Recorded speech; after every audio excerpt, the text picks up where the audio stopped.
This episode of had me choking of shock. To my surprise, folks, the beginning of the Viltrumite War happened a lot sooner in this season than I expected it to. Don't get me wrong, I am thrilled we're not just gonna get a whole season of build-up just to have to wait another year for the actual war.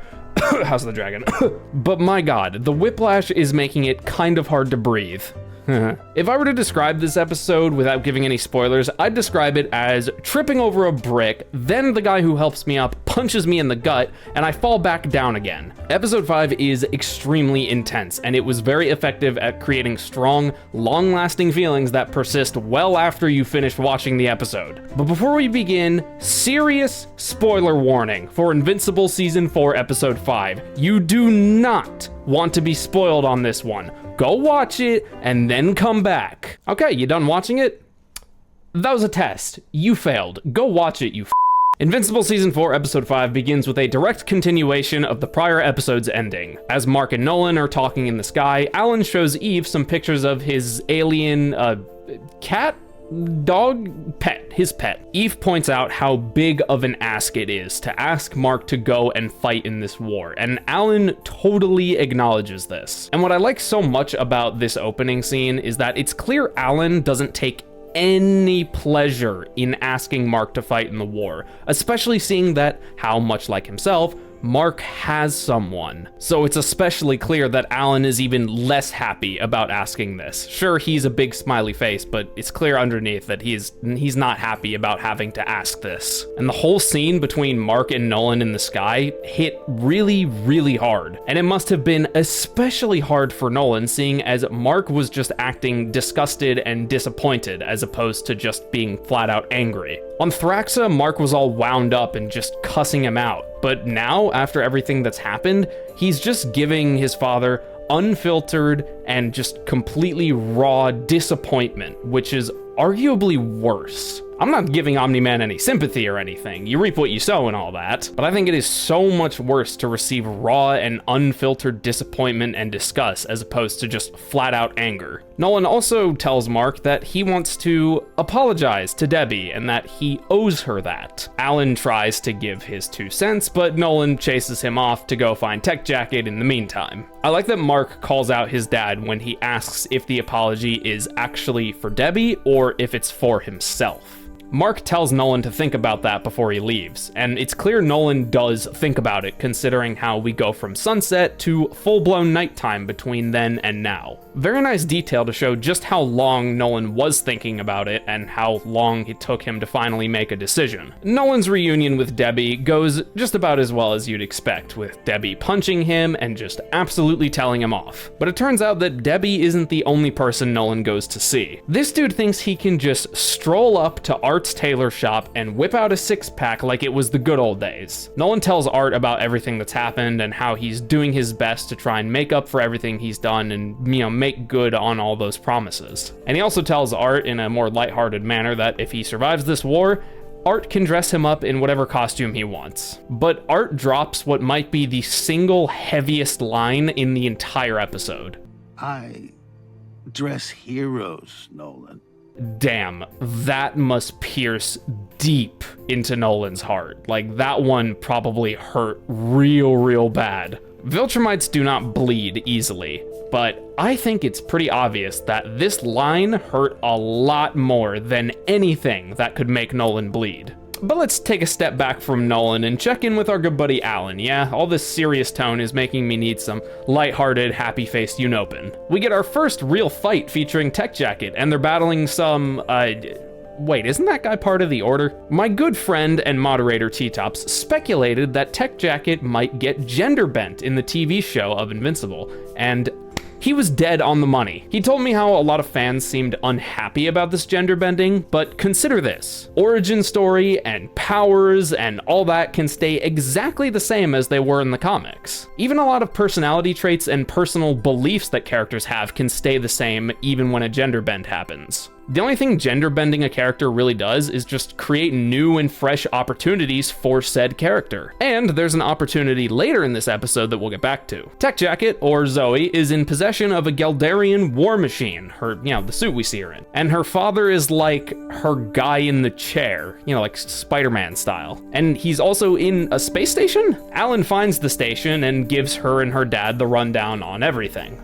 Too much too soon? Yeah, maybe a tad bit too much too soon, Alan. But surprisingly, Zoe's dad doesn't protest to the idea of her joining the war. If anything, he's encouraging it. Besides, even if he was opposed, what reason does he have to refuse? If the Coalition loses, then the Viltrumites come to Earth, kill millions of people, and take over the planet. Meanwhile, back on Earth, Mark and his mother are talking about everything as Oliver walks right in. And I'm sure you can guess where this is all going. Oliver insists on going with Mark to join the war, and of course Mark and Debbie say no anyway, and Oliver protests harder, and eventually they let him go. Even though the recruitments in this episode are going like pretty fast, they all have these little moments that kind of earn them that speed. When Zoe's dad expressed his pride for his daughter and hugged her, Alan got in on the hug too, which was just so goddamn sweet. When Oliver says this, "And I have just as much to lose as you do," it really hits home for both Mark and Debbie, because Oliver is 100% correct. While the pacing of this episode and the recruitments are very rapid fire, tender and pure moments are worked into them to make them feel earned. And I suppose it's up to you to decide if they are earned or not. I personally think that they are earned for the most part. I would maybe tweak a few small things, but I feel like for the most part, they did a pretty good job. But before the boys leave for the big war, Debbie wants one more thing: a simple, wholesome family meal and get together. And honestly, this might be one of the single most human moments in the entire show. And it's followed up by another very and almost equally human moment between Mark and Eve. I'd say the only thing that's just as human as wanting a simple dinner with the family is keeping a life-changing secret from the person you love. Eve doesn't tell Mark that she's pregnant, she just tells him not to die. It's ironic how a genuinely good human moment is followed by a genuinely questionable human moment. Does Eve think she's like sparing Mark of the stress so he can stay focused on the war? Or is she very much in the wrong for not telling him the truth? If Mark dies, then his kid will grow up without a father. If he survives, who's to say how long the war will last? Mark could come home and see Eve holding his baby in her arms, and he wouldn't even know about it until that very moment. Would knowing about it beforehand motivate him or distract him? I'm not really sure if there's a single correct answer for this dilemma, but what's done is done, and Mark is off to space with his brother. Obviously, Nolan isn't very happy about Oliver being there, but it's not like he has much of a say since he didn't even visit Oliver back on Earth.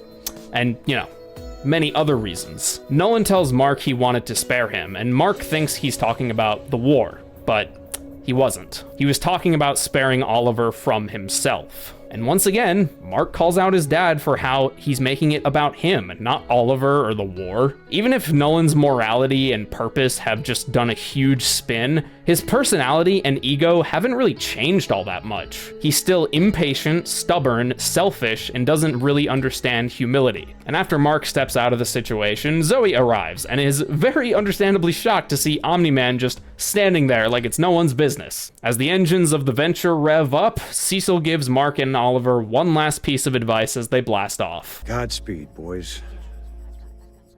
Don't fuck it up.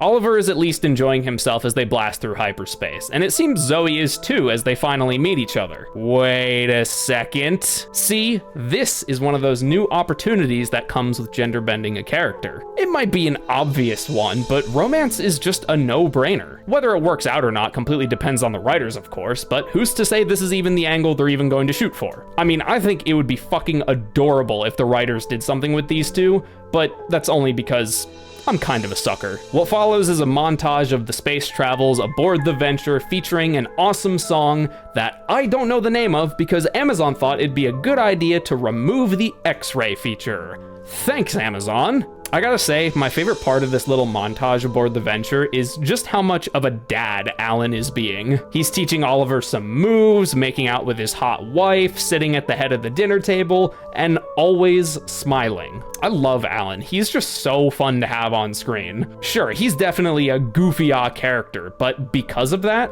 his more serious and genuine conversations with other characters carry so much more weight. Also, Seth Rogen's voice acting is just so perfectly suited to this character. He's a goofy-ah guy, but when he gets serious, he really does get serious and he really means it. And continuing to speak about Alan, later on, him and Mark are on the bridge talking about Nolan and how, like, glum and closed off he's been since this journey started. Mark speculates it's because his return to Earth didn't go exactly as well as he hoped. And Alan points out how insane it is that he even expected anything on his return to Earth to even go remotely well at all. Telia also observes that Oliver seems upset with him too. Mark, and kind of me also as well, kind of speculated that it was due to Nolan not coming to see him on Earth, but now Mark isn't so sure if that's the root cause anymore. So what could be the root cause of Oliver's continued upsetness toward his father? Let's go down the list, shall we? Most obvious thing I can think of is how Nolan immediately tried to send Oliver home when he arrived aboard the Venture, aka leave him behind without a second thought. Does that sounds familiar, doesn't it? But there's another angle I'd like to examine for a moment. Every, quote, interaction Nolan has had with Oliver ever since he came back has been, well, not very much of an interaction at all. Nolan only directly addressed Oliver once aboard the Venture. Every other one of his sentences are directed at Mark, not Oliver. That could very well give Oliver the impression that Nolan doesn't respect him or even want to speak to him. Even if that's not his intention, actions tend to speak a lot louder. And Nolan's actions, no matter which way you look at it, have told Oliver that Nolan doesn't want him around. I don't know about any of you, but regardless of intention, if anyone made similar actions toward me like this, I would be pretty pissed off and irritated too. Let alone if it was a family member I used to idolize and respect who turned shitheel. Unfortunately, the discussion on the bridge is interrupted when... Oh, great. Now hold on just 1 second here. Thetis, Nolan, Alan, Telia, and the Venture's crew were the only people to know about this mission. The only ones. If you remember, folks, there is a wildly top-secret manhunt for a suspected traitor inside the Coalition. The only logical way for the Viltrumites to know about the Venture's mission would be if the traitor was someone on board the Venture. I mean, I guess it's possible the information could have somehow leaked elsewhere just by chance, but that explanation seems a little loose to me. So let's take a plunge into the idea of one of the Venture's current crewmates being a traitor. We can quickly rule out all the Viltrumites on board because the mole's existence has been suspected since season 2. Zoe is also brand new to the party and literally isn't even in the Coalition. And something tells me that Alan is anything but a traitor, considering his harsh, unbreakable loyalty to the Coalition and his people's history with the Viltrum Empire. It's a possibility that one of the OG Venture crewmates is the mole, or a mole anyway, but they're barely competent enough to fly their own ship. So if it isn't Alan, or the Graysons, Zoe, or the Venture's original crew, that leaves... no. No fucking way. That's right, folks. I am making a crazy proposal here. Is General Telia, lover of Alan the Alien and high-ranking Coalition officer, secretly the traitor? Well, let's think about it for a moment. You know, put some evidence together. Telia was introduced in season 2, shortly before Thetis brought up the idea to Alan that there might be a traitor. He told this to Alan in confidence and tasked him with finding out who it is. Then, later on, right as Alan was about to let his lover know what was up in, regards to the whole traitor thing, boom. Viltrumites attack Telestria and nearly kill Alan. And the Viltrumites were questioning Alan about Nolan and if he truly sired an heir. And who just delivered that information to the council? That's right, Alan. So someone in that council room is the mole, because they gave the Viltrumites that information extremely quickly. And what is the single strongest, most undeniable, and unquestionable form of loyalty in any sense?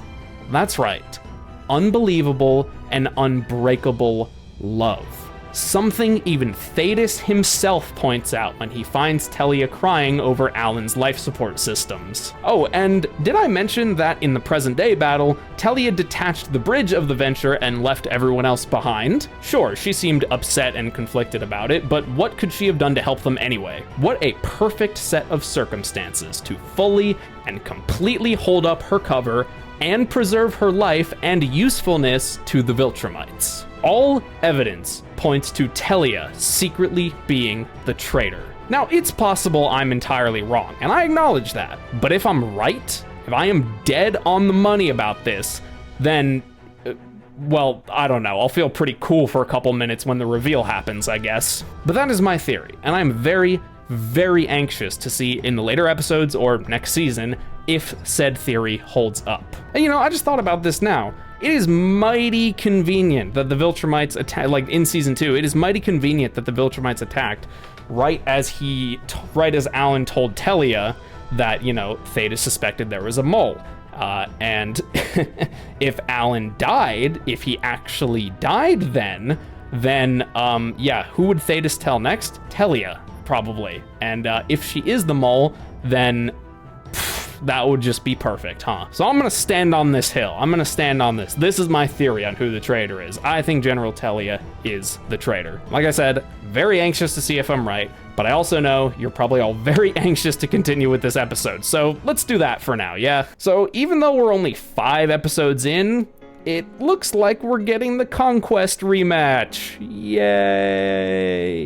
Oh boy, this is not something I was ready for just yet, but I guess we're doing it anyway. This battle is absolutely insane. What are some of the highlights? Well, Conquest tries to pull a season 1 Omni-Man with Oliver, Mark goes fucking ballistic after Conquest taunts him, Zoe and Alan are getting beat around a lot. It's just a bad scene. Conquest also expresses his lack of appreciation for Mark openly talking about his personal feelings, saying, That was in confidence. This fucking guy, dude, I swear, he is the new king of memes, and, well, okay, fuck it. We're just gonna go straight to the worst of it. I can't put it off anymore. No amount of memes can put off how bad this is. Oliver desperately needs to breathe, and Nolan sends him down to a nearby planet to catch his breath. Conquest doesn't want him to miss out on all the fun, so of course he tries to go after him, and of course, Mark goes after Conquest. As Oliver's catching his breath, the two barrel straight past him into a mountain. Mark is clutching Conquest's throat, and lets his inner Viltrumite come out when he says, You're never breathing again. Fuck me, that is metal. And a promise too, I guess. Mark fucking clings to Conquest's throat as Conquest desperately tries to punch him off, fly him off, ram him off.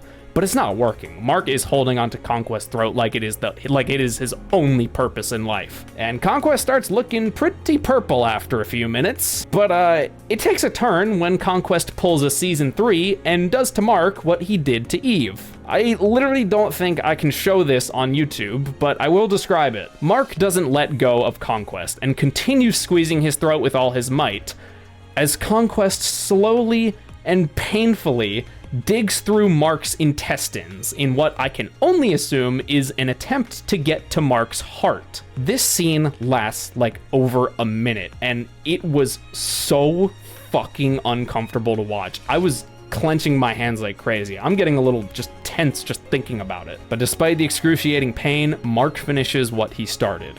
Conquest dies for real in that painful death he wanted oh so dearly, and he nearly takes Mark with him, only for his brother and father to find him pleading for help with what little breath he can muster. I didn't even notice Mark was saying help through his gasps of pain upon my first viewing of this episode, but now that I've heard it, I'll never unhear it, and it just makes this scene all the more gruesome.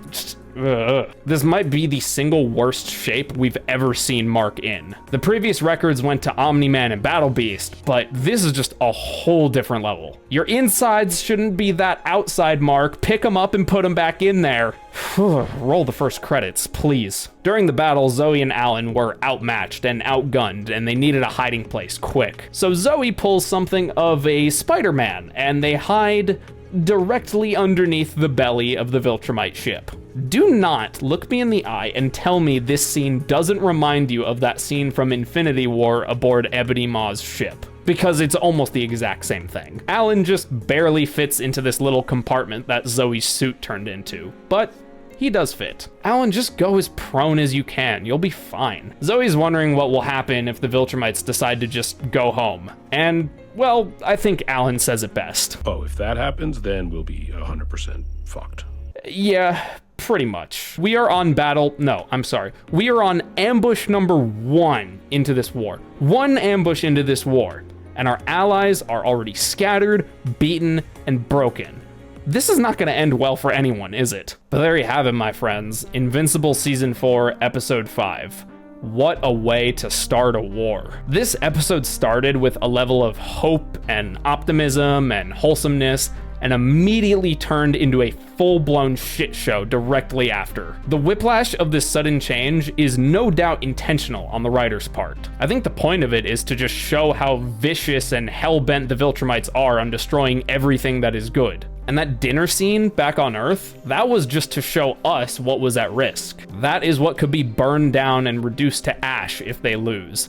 And goddamn, I sure as hell don't want to see all of that become ash and bone. This episode did a fantastic job of setting up the stakes and making you feel the weight of those stakes. Mark has a family, an unborn child he doesn't know about, a brother he loves, a world he loves, and this episode shows us all of it. And it does that to really make us feel just how terrible it would be if the heroes lose this war. And it worked. It worked really well. I cannot overstate the importance of having stakes in a conflict that truly and honestly resonate with the viewer. If you can't make the viewer feel just how high the stakes are, then the fights and the events in them will just kind of be hollow set pieces. And this episode of Invincible is anything but that. A lot of superhero shows and movies and what have you always have the heroes saying, if we don't stop this, or if we don't stop this villain, the world could end. And yeah, that's a big deal, but it's been done so many times that simply hearing that phrase doesn't evoke the same weight and emotion it used to. But showing us the world, on the other hand, showing us the families and happiness and love and goodness of the world in detail, that is how you make the viewer feel connected and related to this world. Because in the world of gods and demons and Viltrumites, there is nothing more precious than simple human moments. And Mark is knocking on death's door as those moments are probably flashing before his eyes. But what do you think? Do you think this episode's pacing was a little off and needed to be slowed and fine-tuned a little bit? Or are you happy that things are moving along more quickly now? Did the end of the Conquest rematch make you feel as uncomfortable and horrified as I felt? Or have you watched so many shows with so many gruesome moments like these that you've just become desensitized to it? I don't know, but be sure to let me know down in the comments. And of course, if you've been enjoying my coverage of Invincible Season 4 and you're looking forward to more of it, be sure to hit the like and sub button. I'd greatly appreciate that. I always love seeing new people who are interested in this show as I am just continue to take interest in it, because I'm so goddamn passionate about Invincible. It's such a good show. And if you really like the way I do things around here and you want to show me a little bit of extra support, consider checking out the channel memberships or the Patreon. Not only do you get access to a whole bunch of exclusive rewards, but you also directly support me in the process, help me make these videos better, and literally help me keep a roof over my head. So shout out to the members and patrons. I really appreciate your support. But that is gonna do it for now. Thank you all so much for watching, and yeah. 100% fucked.